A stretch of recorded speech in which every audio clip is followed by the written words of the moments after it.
Imagine o som antes da batalha. Não o choque do metal, não os gritos, o silêncio. Um silêncio pesado, úmido, quase vivo. Ele se arrasta pelo campo, entra pelas frestas da sua armadura, cola na sua pele suada. Você respira e o ar tem gosto de ferro. Você está ali. E pela primeira vez, desde que vestiu essa armadura, você não acredita que vai sobreviver. Não é só medo, é fome. Meses sem pagamento, sem suprimentos. Você já comeu coisas que nunca deveriam ser comida. Couro fervido, raízes amargas, restos esquecidos. Ao seu lado, um homem tosse seco. O som de alguém que já começou a morrer por dentro. Então você olha para frente e tudo piora. Eles não parecem um exército, parecem um horizonte, uma massa viva que cobre a terra até onde a vista alcança. Metal brilhando sob o sol. Bandeiras tremulando como chamas silenciosas. Cavalaria, infantaria. E atrás, carruagens. Lâminas curvas presas às rodas, feitas para cortar homens ao meio, sem parar. 120 mil. Alguém sussurra. Você não responde, porque você já fez a conta. Vocês são menos da metade disso. E muitos mal conseguem se manter de pé. Vocês não são um exército, vocês são sobreviventes. E então vem o pensamento que ninguém ousa dizer. Roma abandonou vocês, o Senado, a cidade, os deuses. Nenhum deles está aqui. Na verdade, eles querem o seu general morto. Você vira o rosto e vê Lúcio Cornélio Sulla, montado, imóvel, silencioso. Enquanto o mundo parece prestes a desabar, ele não se move. Homens com medo gritam, homens desesperados rezam, mas homens que já decidiram o destino ficam em silêncio. E isso te assusta mais do que o exército à frente. Porque você entende uma coisa, ele não pode perder. Se perder aqui, morre. Se fugir, morre. Se voltar para Roma derrotado, morre de um jeito pior. Porque Roma já não é mais Roma. Alguns anos antes, tudo ainda fazia sentido. Até surgirem dois nomes, Caio Mário e Sulla. Dois homens, duas visões. Um ódio que rasgou a cidade por dentro. Então veio o impossível. Um general marchando contra a própria Roma. Não contra inimigos, mas contra sua própria casa. Naquele dia, algo morreu.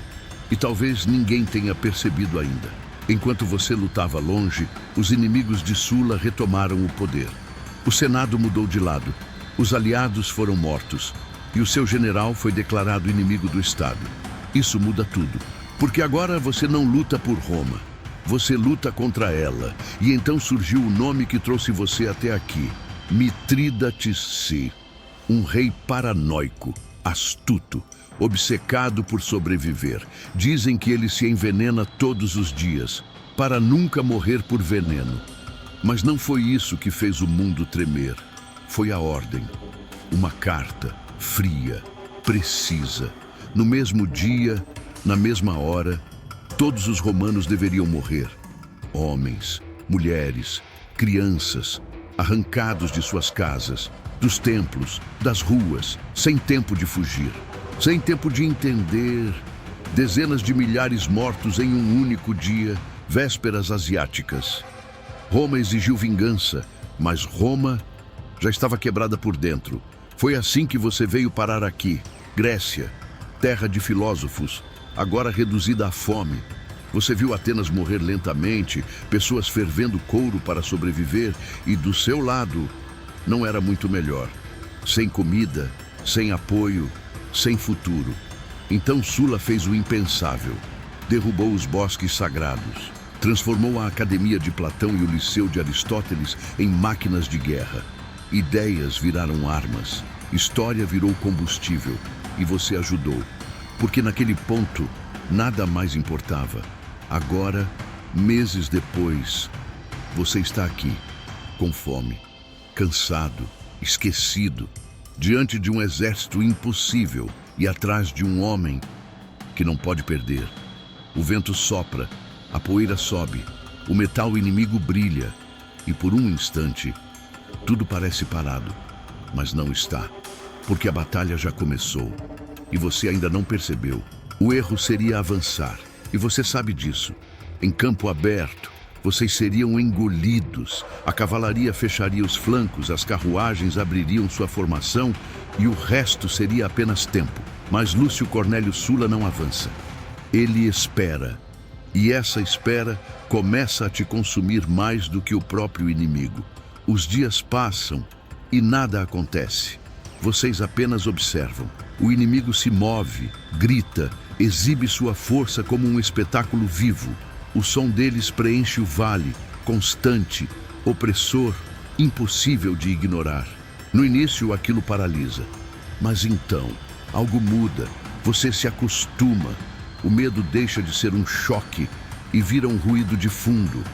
E sem perceber, Sulla já venceu a primeira batalha, porque o que ele está matando não são homens, é o pânico. Então vem a ordem de movimento, nada de carga heróica.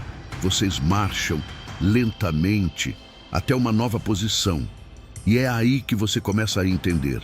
À sua direita, elevações, à esquerda, terreno irregular quebrado, atrás, o fluxo silencioso do rio Cefiso. Isso não é um campo de batalha, é uma armadilha construída com terra, pedra e paciência. Agora você vê o plano. Se o inimigo avançar, não consegue cercar. Se tentar expandir, não tem espaço. Se quiser usar sua vantagem numérica, vai esmagar a si mesmo. Mas ainda há um problema, o monte, uma elevação discreta, mas dominante. O Monte Túrio. Quem controla aquele topo, controla a batalha. E o inimigo chegou primeiro. Você sente o peso disso, porque agora não basta resistir. Vocês precisam tirar algo que já foi perdido. E então, Sulla faz o que ninguém espera. Ele não ataca, ele desaparece. Durante a noite, sem som, sem anúncio. Um destacamento parte, guiados por homens locais, por caminhos que não existem para quem olha de fora. Uma trilha estreita, íngreme, invisível. Você não está lá, mas sente que algo está sendo decidido, longe dos olhos. O amanhecer não traz luz, traz confusão, um som estranho, quebrado, vindo do alto. Você levanta os olhos e vê homens correndo, caindo, gritando, e atrás deles, romanos. O topo mudou de dono. Durante a noite, a vantagem desapareceu, e com ela, a confiança do inimigo. O que era força, vira dúvida. E Sulla ainda não atacou. Mas o inimigo decide agir, e comete o erro que muda tudo. Você ouve antes de ver rodas, metal, velocidade. As carruagens avançam, lâminas girando, cavalos em disparada, feitas para destruir sua linha e espalhar pânico.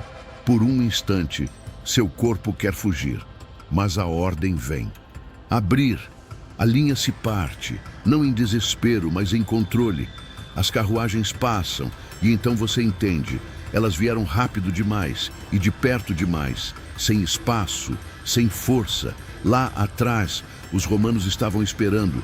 Lanças sobem, dardos voam, cavalos são atingidos. O caos começa e muda de lado. As carruagens giram descontroladas, retornam, esmagam a própria infantaria.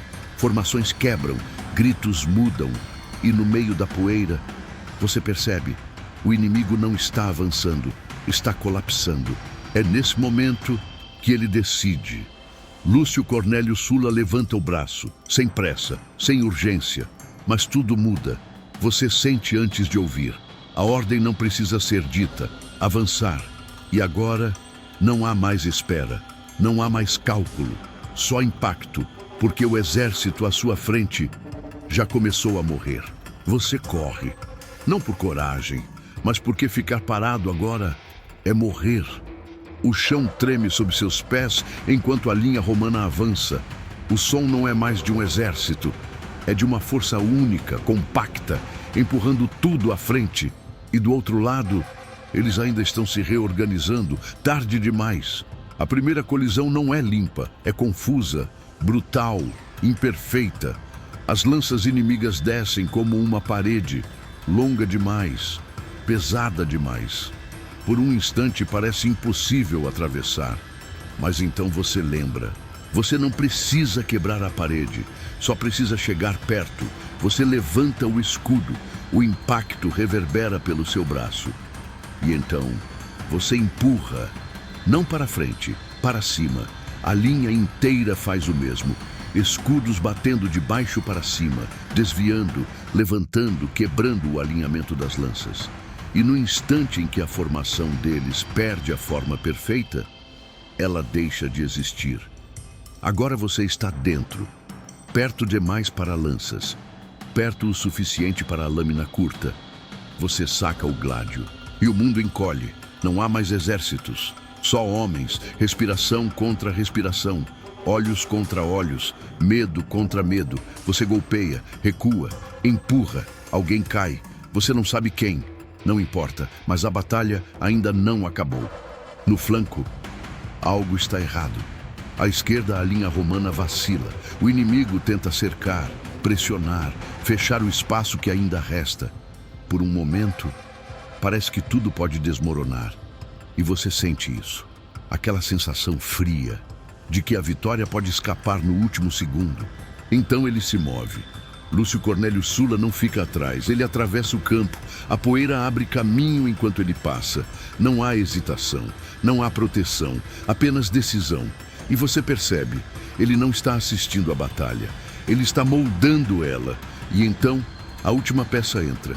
Do nada, de trás, de onde não deveria haver nada. As reservas, homens frescos, organizados, silenciosos. Eles surgem no flanco inimigo como uma lâmina invisível. O que era ataque vira exposição. O que era avanço vira erro. O inimigo quebra, não de uma vez, mas em ondas. Primeiro a dúvida, depois o recuo e então o pânico. E quando um exército entra em pânico, ele deixa de ser um exército. Agora você não luta, você persegue. Homens jogam armas, tropeçam, correm sem direção. Tentam subir encostas, atravessar espaços estreitos, escapar de um campo que se transformou em armadilha. Mas não há saída. O terreno que protegia você agora aprisiona eles. O som muda. Já não é mais combate, é extermínio. Você vê corpos sendo empurrados uns contra os outros, cavalos sem controle, gritos que não pedem vitória, pedem fim. O exército que parecia infinito desaparece diante dos seus olhos. Em algum lugar, o general inimigo foge, com poucos homens, deixando o resto para trás. E você percebe algo estranho. Não há triunfo dentro de você, só silêncio. Horas depois, acaba. O campo está coberto de armas, de corpos, de tudo o que restou de um exército que acreditava ser invencível. Os números começam a circular, ridículos, quase impossíveis. Dizem que milhares morreram, que vocês perderam quase ninguém. Mentiras, talvez.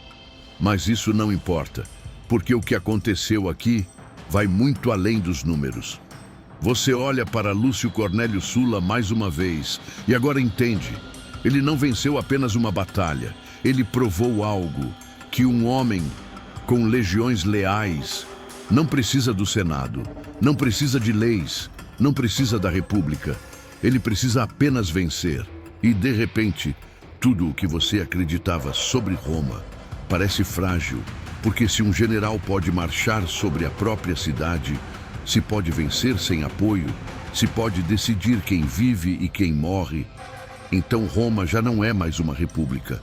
É um campo de batalha esperando o próximo homem, forte o suficiente para tomar tudo. Você sobreviveu, mas algo ficou para trás, na poeira, no sangue, no silêncio depois da vitória. A ideia de que Roma era maior que seus generais. Enquanto você limpa sua lâmina, você percebe, essa batalha não terminou aqui.